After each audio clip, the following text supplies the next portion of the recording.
I met Fabian almost exactly 2 years ago at the weirdest possible moment. I was grabbing some groceries at Trader Joe's when I heard this store manager absolutely laying into some guy about parking in the wrong spot or something. The manager was being such a jerk about it, all red-faced and pointing, making a scene in front of everyone. The guy, Fabian, just stood there looking mortified. IDK what came over me TBH. But I stepped in and said something like the parking signs were confusing and maybe we could all just take a breath. The manager glared at me but backed off. Fabian looked so relieved, and as we both checked out, he asked if he could buy me coffee as a thank you. We clicked immediately. He was charming, tall, with this crooked smile that did things to my heart. He listened when I talked, or at least seemed to, remembered little details, and texted me good morning every single day.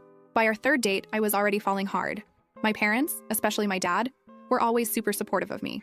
They'd helped me get an apartment after college while I was finding myself career-wise. Dad also helped with my car payments and some other bills. I always felt a little guilty about it, but they insisted they wanted to help while I got on my feet. Fabian moved in with me about 8 months into our relationship. It seemed fast, but his roommate situation had fallen apart, and it just made sense. My parents were cautiously optimistic. Mom liked him right away.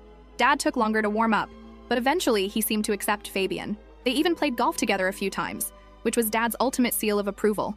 Everything seemed perfect, until it wasn't. About 6 months ago, Fabian's parents started coming around more often. They lived about an hour away and would drop by for dinner or Sunday brunch. His mom, Lydia, was always complimenting my apartment or my cooking or whatever. His dad, Arthur, was quieter but polite enough. They were fine, I guess. But something about them always felt off, like they were performing, rather than just being themselves. During one of these visits, Lydia got teary-eyed looking around my living room and said something like, "You have such a warm atmosphere here. It's been so long since we felt like a family." Arthur nodded along, adding that their Fabian is just golden and they hope we stay together a long time. It felt weirdly intense, but I smiled and thanked them. Looking back, there were signs I missed. Little comments Fabian would make about my dad's generosity or jokes about how he'd hit the jackpot with me. The way he'd text his parents right after we got anything new for the apartment. How he never seemed to be actively looking for better work opportunities despite constantly talking about his big plans.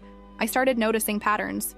Whenever we were around my parents and the topic of money or careers came up, Fabian would go quiet or change the subject. If my dad mentioned his business, Fabian would suddenly become super interested, asking detailed questions. When we were alone later, he'd make these little digs about my dad being old money or set in his ways. One night when we were scrolling through Instagram together, he saw a photo of his ex and muttered something about how she had the looks, but not the stability. When I asked what he meant, he just kissed my forehead and said I was the whole package. I remember feeling weird about it. I started paying more attention. I noticed he'd be on his phone a lot, smiling at texts, but would put it face down if I walked near. Once I glimpsed him messaging someone about how things were looking up financially. When I asked, he said it was just his buddy talking about a new job. I wanted to believe him. 3 times. 3 times. I overheard snippets of phone conversations with his mom where he said things like, "It's comfortable," or "I'm just holding on for now." Each time he'd see me and immediately switch topics, talking loudly about weekend plans or what to have for dinner. After the 3rd time, I started recording random conversations when he was on the phone. I know that sounds crazy invasive, but something felt so off, and I needed to know if I was being paranoid or if my instincts were right. Mostly, I caught nothing. Just normal conversations about sports or plans with friends. Then came that dinner at his parents' house. They invited us over for this fancy meal. Steaks, salads, wine, the works. Lydia kept touching my arm and telling me how happy they were that Fabian had found someone so supportive. Arthur asked questions about my dad's business, which felt weird since they'd met several times already. After dinner, I offered to cut the pie Lydia had baked. I went to the kitchen, leaving my phone on the dining room table, but before I left, I started the voice memo recording. I just needed to know. The kitchen and dining room were separated by a half wall, so I could hear them, but they couldn't see me. I stood there slicing the pie when I heard Fabian laugh. That same laugh he does when he's trying to impress someone. His voice got lower, but I could still hear every word. She's convenient. Her dad's money keeps me comfortable while I figure things out. My hands froze on the knife. I might have stopped breathing for a second. He went on. "I'll stick around long enough to squeeze what I can out of her. Then I'll find someone worth showing off." I heard Arthur snort, like he was amused. Then Lydia's voice, quieter but clear. "Just don't get her pregnant." Fabian again. "God, no. Can you imagine being tied to her family forever? Her dad is an arrogant old goat. If it wasn't for the money, I wouldn't even say hello to him." I stood there, holding the knife, my whole body just burning. I wanted to scream or throw something or walk out and never come back, but instead I just kept cutting the pie. Slice by slice, perfect triangles. I don't even remember thinking about it. I just did it. I walked back into the dining room, plates in hand, and smiled. I set the pie down, served each of them a slice, and sat in my chair. Fabian put his arm around me and kissed my cheek. I didn't flinch. I just smiled and asked Lydia about her garden. The rest of the evening is a blur. I remember laughing at their jokes, helping clean up, and kissing Fabian in the car on the way home. I remember grabbing my phone from the table before we left. I remember opening the door to our apartment, the apartment my parents were paying for, and watching him kick off his shoes and flop on the couch like everything was normal. Because for him, it was. I didn't confront him that night, or the next day, or the day after that. I just watched him. Watched how he'd check my dad's social media accounts when he thought I wasn't looking. Noticed how he'd suggest we visit my parents when our fridge was getting empty. Saw how he'd mention his student loans when my dad was around. A week passed. I barely slept. I kept replaying the recording, thinking maybe I'd misheard or misunderstood. But no, his words were crystal clear. She's convenient. Her dad's money keeps me comfortable. I'll find someone worth showing off. I stopped eating much. Stopped talking unless I needed to. I'd lock myself in the bathroom and just sit on the floor, trying to figure out what to do. Fabian noticed something was off but seemed annoyed rather than concerned. He kept asking if I was on my period or just being dramatic. It was Mom who finally broke through. She stopped by unexpectedly one afternoon when Fabian was out with friends, took one look at me and sat me down at the kitchen table. "What's going on with you and Fabian? Is he behaving normally?" she asked, her eyes searching mine. I wasn't crying. I was past crying. I just felt empty. "Do you want to hear it?" I asked. "Yes," she said. "Of course. Just don't interrupt, okay?" I pulled out my phone, opened the voice memo app, and hit play. We sat in silence as Fabian's voice filled the kitchen. "She's convenient. Her dad's money keeps me comfortable." Mom's face went completely still. By the time the recording reached arrogant old goat, she was trembling. When it ended, she didn't speak for what felt like forever. Then she stood up, walked to the hallway, and grabbed her coat. "Don't let him come back here tonight," she said. "Where are you going?" I asked. "To your father. Wait here." I sat alone in the kitchen after she left, and my phone buzzed with a text from Fabian. "Grabbing drinks with the guys, back late. Don't wait up." I didn't respond. Instead, I opened my laptop and started making a list. First update.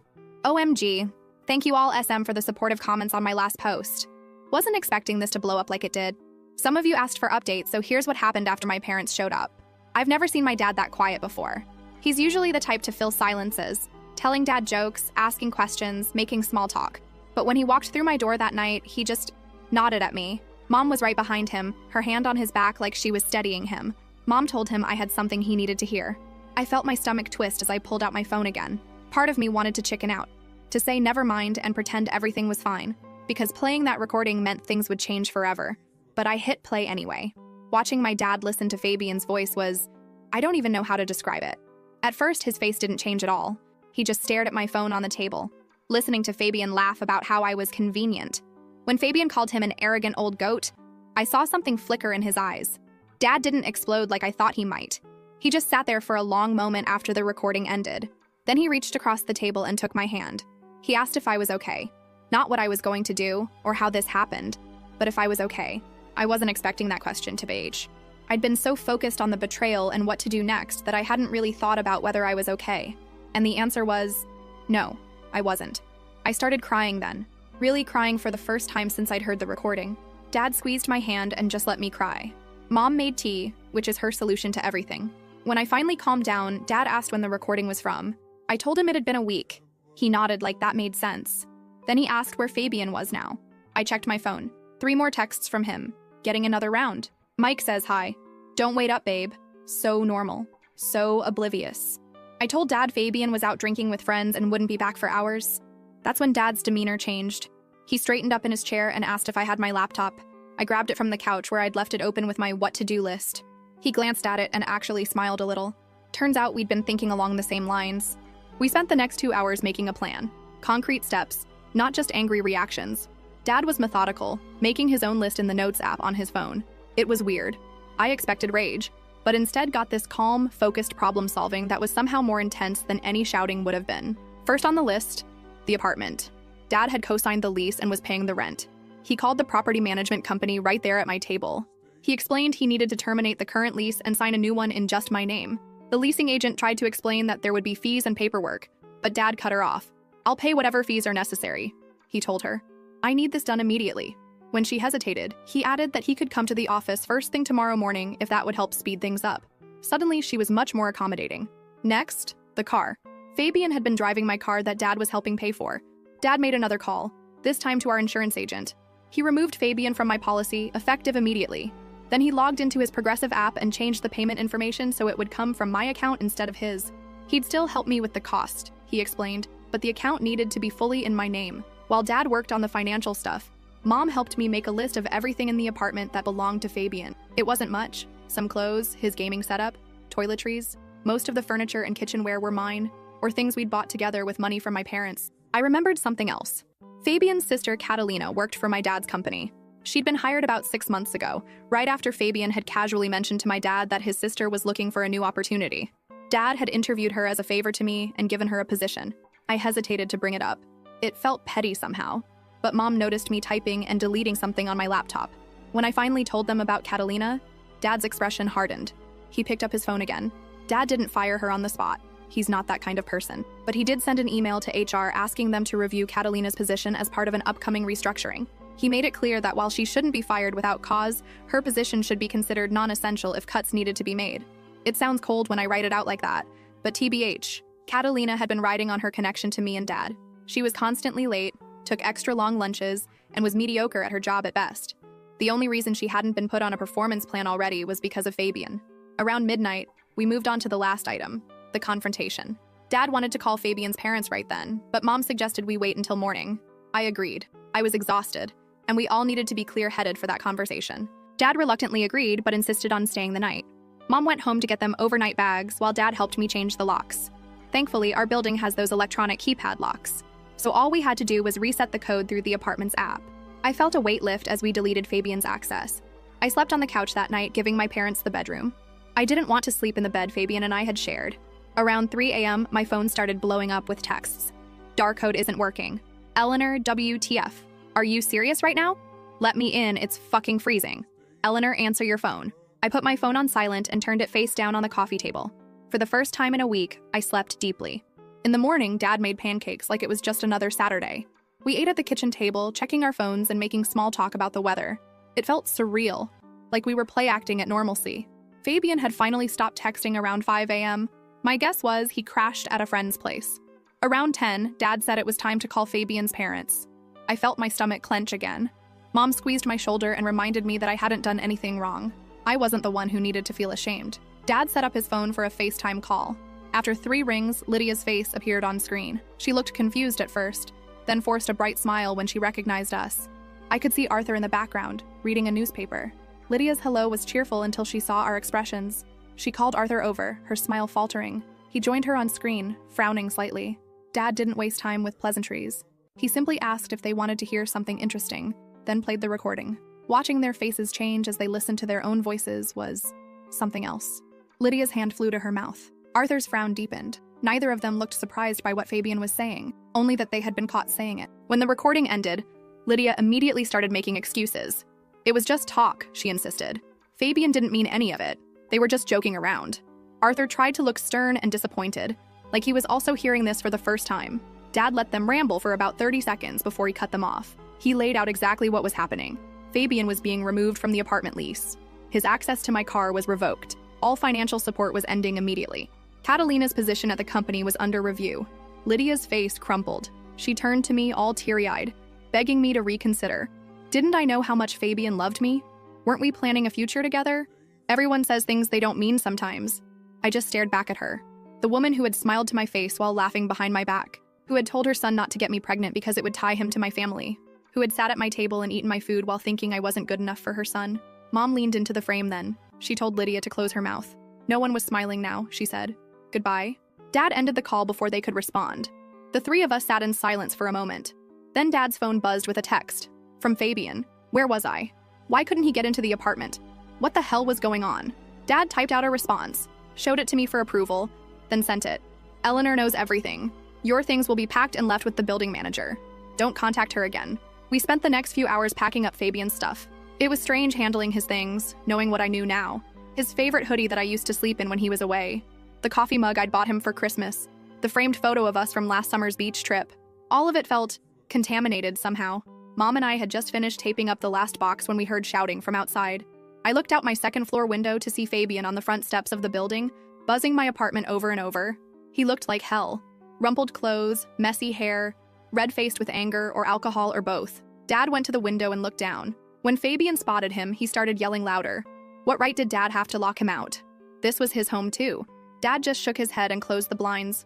The buzzing continued for almost 20 minutes. Then it stopped. I peered through the blinds and saw Fabian sitting on the steps, head in his hands. Part of me, a small stupid part, felt bad for him. But then I remembered, she's convenient. Her dad's money keeps me comfortable. I'll find someone worth showing off. Around 4 p.m., Dad loaded Fabian's boxes into his car and took them to the building manager's office as we'd arranged. Mom and I stayed in the apartment, jumping at every noise. We ordered pizza for dinner, but barely ate. The reality of what was happening had finally hit me. 2 years of my life had been a lie. Just after 8, the buzzer rang again. I checked the security camera feed on my phone. Fabian was back, looking even worse than before. This time, I decided to answer the intercom. His voice was slurred as he begged me to let him up. We needed to talk, he insisted. There had been a misunderstanding. I didn't respond right away, and he got angrier. Did I really trust my parents more than him? Was I that much of a daddy's girl? Was I seriously throwing away 2 years over one stupid conversation? I took a deep breath and finally spoke. I told him he'd called me convenient, that he'd planned to use me and then leave me for someone worth showing off, that he and his parents had laughed about it together. There was a long silence. Then his voice changed completely. He sounded sober suddenly and calculated. He asked if I'd been recording him, if I knew that was illegal in our state without consent, if I understood I could get in trouble for that. Dad took the phone from me then. He told Fabian very clearly that if he didn't leave immediately, we would call the police, that we had security footage of him harassing me, that he had exactly 10 minutes to get off the property. Fabian started shouting again, but Dad ended the call. Mom called the building security while Dad and I watched the camera feed. After a few minutes, 2 security guards approached Fabian. There was some arguing, some gesturing, but eventually they escorted him off the property. We spent that night jumping at every sound. Dad slept on the couch while Mom stayed with me in my room. I kept checking the security feed, half expecting to see Fabian trying to break in, but the night passed quietly. In the morning, we finalized the new lease at the property management office. The car insurance was updated. My bank accounts were secured. I changed all my passwords and removed Fabian from my Netflix, Spotify, and Amazon accounts. It was like erasing him from my digital life, one login at a time. The property manager confirmed that Fabian had picked up his boxes. The security team had been notified not to allow him into the building without my explicit permission. My parents helped me rearrange the furniture, as if changing the layout could somehow erase the memory of him in that space. They stayed one more night and then had to get back to their own lives. Mom hugged me for a long time at the door. Dad looked like he wanted to say something profound, but in the end, just kissed my forehead and told me to call them anytime, day or night. And then I was alone, really alone for the first time in almost 2 years. The apartment felt too big, too quiet. I wandered from room to room, touching things, trying to reclaim my space. I ordered takeout and ate it on the floor of the living room because sitting at the kitchen table felt too normal, too much like before. My phone buzzed around midnight, a text from a number I didn't recognize. "This isn't over. You've made a huge mistake." I knew it was Fabian. I didn't respond, just blocked the number and turned off my phone. I lay awake until dawn, listening for footsteps that never came. Last update. Okay, so it's been exactly 2 weeks since everything blew up, and honestly, I'm exhausted. The constant texts from unknown numbers, the voicemails, the Instagram messages from fake accounts. It's like dealing with a ghost that refuses to leave. I woke up this morning to 17 missed calls from different numbers between 2 a.m. and 6 a.m. I've blocked so many numbers at this point that my block list is longer than my contact list. Fabian clearly keeps using those temporary number apps or borrowing phones from friends. At first, I listened to the voicemails thinking maybe he'd apologize in a way that felt genuine, but they just kept getting worse. The first few were what you'd expect. He was sorry, he didn't mean it, he was just trying to impress his parents, blah blah blah. Then they started getting angry. How could I do this to him? Did I know how much this was hurting him? By day 4, they turned manipulative.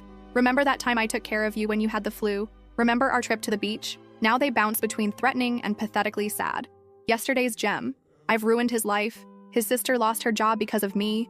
His parents are disappointed in him, and he's practically homeless. Then not 20 minutes later, he misses me so much. He can't sleep. He just wants to talk. What's weirder is that I still catch myself almost responding. Like my thumb hovers over the keyboard and I have to physically put my phone down. 2 years is a long time, you know?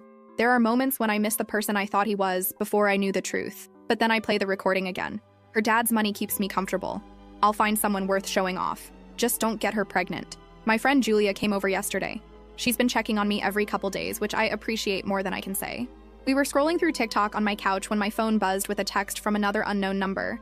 I ignored it, but she asked what was going on. I hadn't told any of our mutual friends the full story yet. I just said Fabian and I broke up and it was messy. But sitting there with Julia, I decided to just show her the recording. I watched her face change as she listened. Confusion, then shock, then this cold anger I'd never seen on her before. When it finished, she was quiet for a long time. Then she told me something that made my stomach drop. Fabian had texted her 3 days ago asking if she'd seen me, saying he was worried because I was acting unstable and had made up some crazy story about him. She'd been vague in her response because she wasn't sure what was happening, but now she understood. She pulled out her phone and showed me the thread. It was worse than I thought. He'd told her I was having some kind of breakdown, that my parents were enabling it, and that he was desperate to help me but couldn't reach me. He even suggested maybe they should stage some kind of intervention. I felt physically ill reading it. He was trying to gaslight my friends to make me sound crazy. Julia immediately started texting other people in our circle to warn them. While she was doing that, I checked my email and found messages from him there too, dating back several days. I'd been so focused on blocking him on my phone that I hadn't thought to check my email. Some of the emails had attachments, photos of us together, screenshots of old loving texts I'd sent him, even a video from last Christmas where I'm opening the necklace he got me and looking so happy. It felt like emotional blackmail, like he was saying, "Look how good we were together. Look what you're throwing away." I deleted all of them and updated my email filters to send anything from him straight to trash. That night after Julia left, I had trouble sleeping. Every noise made me jump. I kept checking that my door was locked. Around 2 a.m., I started scrolling through old texts between us, looking for signs I'd missed. There were so many. Comments about my dad's business, questions about my trust fund, suggestions that I asked my parents for things he wanted. How had I been so blind? The next morning, I woke up to knocking.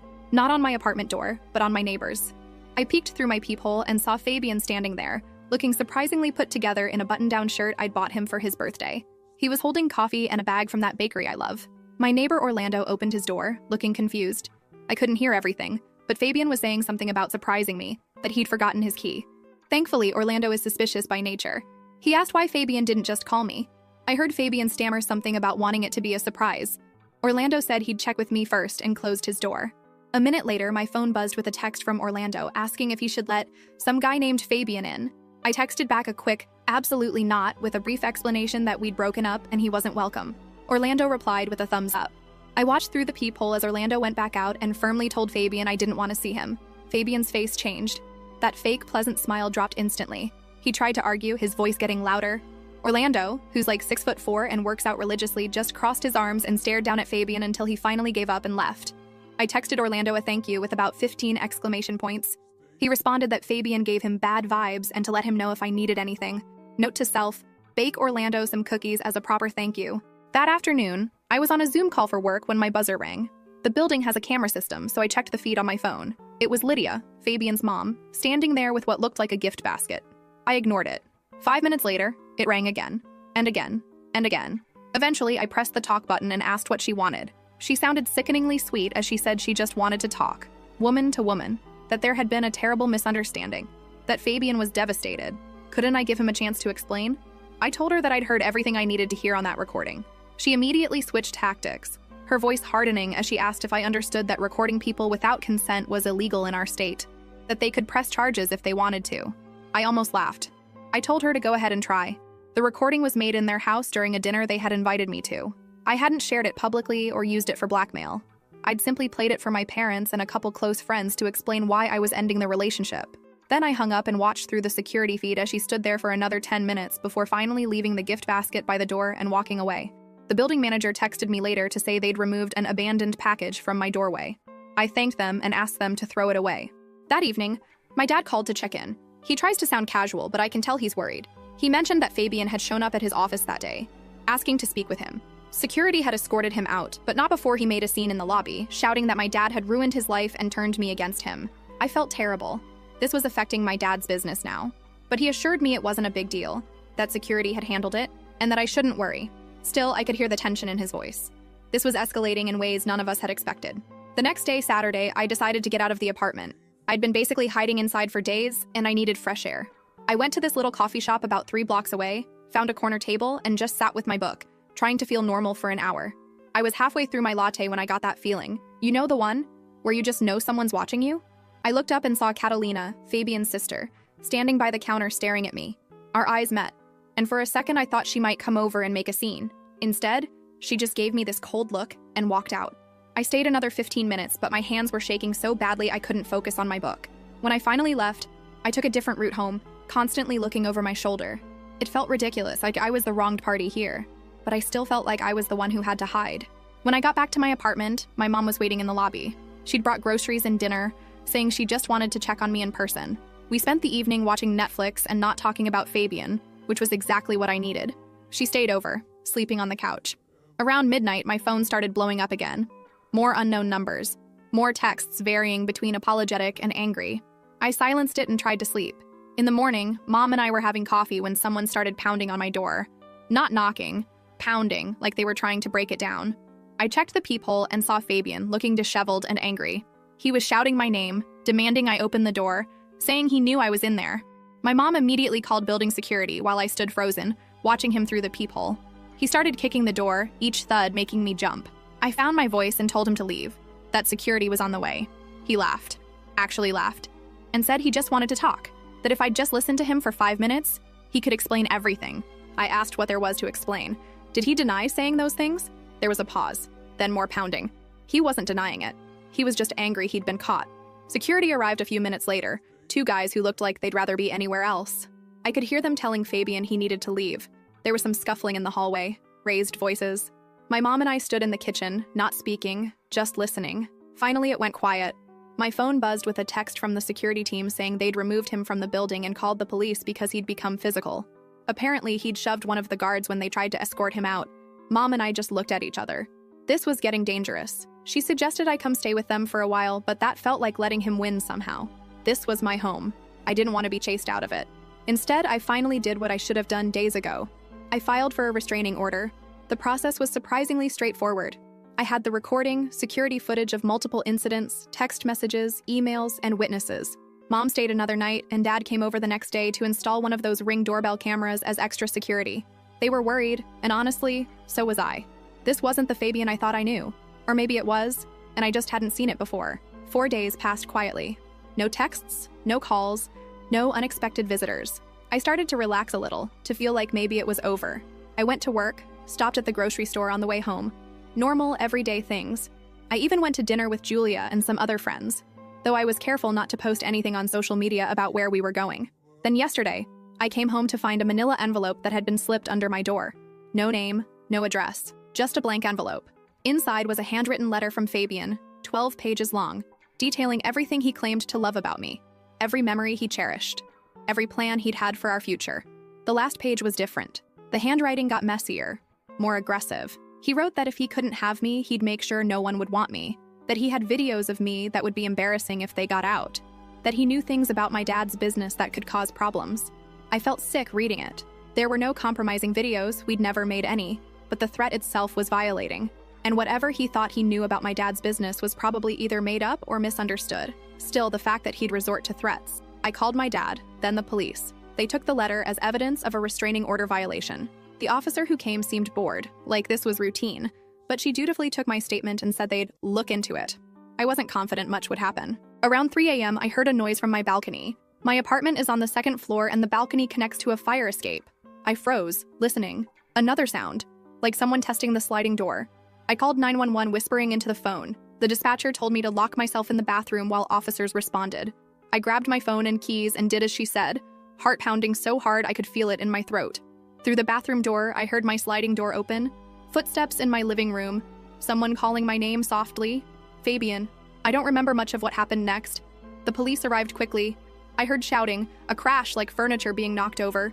When they finally knocked on the bathroom door, telling me it was safe to come out, I was shaking so badly I could hardly stand. Fabian had been arrested for breaking and entering, violating the restraining order, and resisting arrest. One of the officers told me he appeared to be intoxicated and had become combative when they tried to handcuff him. He'd knocked over my coffee table, breaking the glass top and several framed photos. I spent the rest of the night at my parents' house. In the morning, I received a call that Fabian had been released on bail but was ordered to wear an ankle monitor and stay at least 500 feet away from me, my apartment, and my workplace. If he violated these terms, he'd be immediately arrested again. After that call, I sat in my childhood bedroom and finally broke down. Not delicate tears, but ugly, gasping sobs that left me exhausted. Mom came in and just held me while I cried. When I finally calmed down, Mom asked what I wanted to do next. Did I want to move to a new apartment? Did I want to press additional charges? I didn't have answers. I still don't. I'm writing this from my parents' guest room, surrounded by childhood stuffed animals and high school trophies. I feel simultaneously like a scared little girl and an angry woman who's been pushed too far. The police called this afternoon to say Fabian violated the terms of his release by removing his ankle monitor. They're looking for him, but so far haven't located him. They advised me to stay somewhere he wouldn't think to look, just as a precaution. So that's where things stand right now. I'm hiding in my parents' house while the police search for my ex-boyfriend who broke into my apartment after threatening to release non-existent videos of me, all because I discovered he was using me for my dad's money. I keep thinking about that moment in the kitchen, listening to him laugh about how convenient I was, how I just cut the pie and smiled and served dessert like nothing was wrong. I wish I'd confronted him then and there. I wish I'd thrown the pie in his face and walked out. I wish I'd never met him at all, but it's too late for wishes. Now I just need to figure out what happens next.